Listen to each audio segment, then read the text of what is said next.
మామ నమస్తే. మామ నెట్ఫ్లిక్స్లో ఉంది క్రేజీ మూవీ. యాక్చువల్గా ఇది రియల్ స్టోరీ. ప్యాడ్ మ్యాన్ అదిరిపోయింది మామ. ఈ మూవీ చూస్తే మీకు ఎక్కడ లేని మోటివేషన్ వస్తుంది. ఈ మూవీకి మెయిన్గా మోటో వచ్చేసి ఏంటంటే మామ, మన నచ్చిన పని చేయడమే ఇంపార్టెంట్. నచ్చిన పని చేసినాం అనుకో మామ, ఈరోజు కాకపోతే రేపు సక్సెస్ వస్తుంది, రేపు కాకపోతే ఎల్లుండి సక్సెస్ వస్తుంది. పోనీ మీ అమ్మ సక్సెస్సే రాలేదనుకుందాం, కానీ నచ్చిన పని చేద్దాం మామ. నచ్చిన పని చేసినోడికి ప్రతిరోజు సక్సెస్సే మామ. సక్సెస్కి ఫెయిల్యూర్కి ఆడికి గంట డిఫరెన్సే పడదు. ఇప్పుడు నాకు ఆర్ట్ అంటే ఇష్టం, ప్లస్ ఆర్ట్ టీచ్ చేయడం అంటే ఇష్టం. నాకు ఇన్కమ్తో సంబంధం లేదు.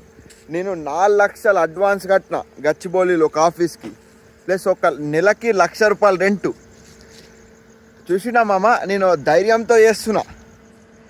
నేను అమెరికాలో సంపాదించిన ప్రతి రూపాయి గచ్చిబౌలిలో ఇన్వెస్ట్ చేస్తున్నా. ఏమవుతుందో ఆ దేవుడికే తెలియాలా. నేను మాత్రం రిగ్రెట్ ఫీల్ కాను మామ. అవన్నీ చెత్త వదిలేయండి మామ. మీరు మాత్రం ప్యాడ్ మ్యాన్ మూవీ మాత్రం చూడండి. నెట్ఫ్లిక్స్లో ఉంది. కిర్రాక్ మూవీ. ఫుల్ మోటివేషన్ వచ్చేస్తుంది. చింపేస్తారు అసలు. మూవీ చూసుకొని కోమా అయిపోతారు. రైట్ మామ, బాయ్. నేను విజయన్.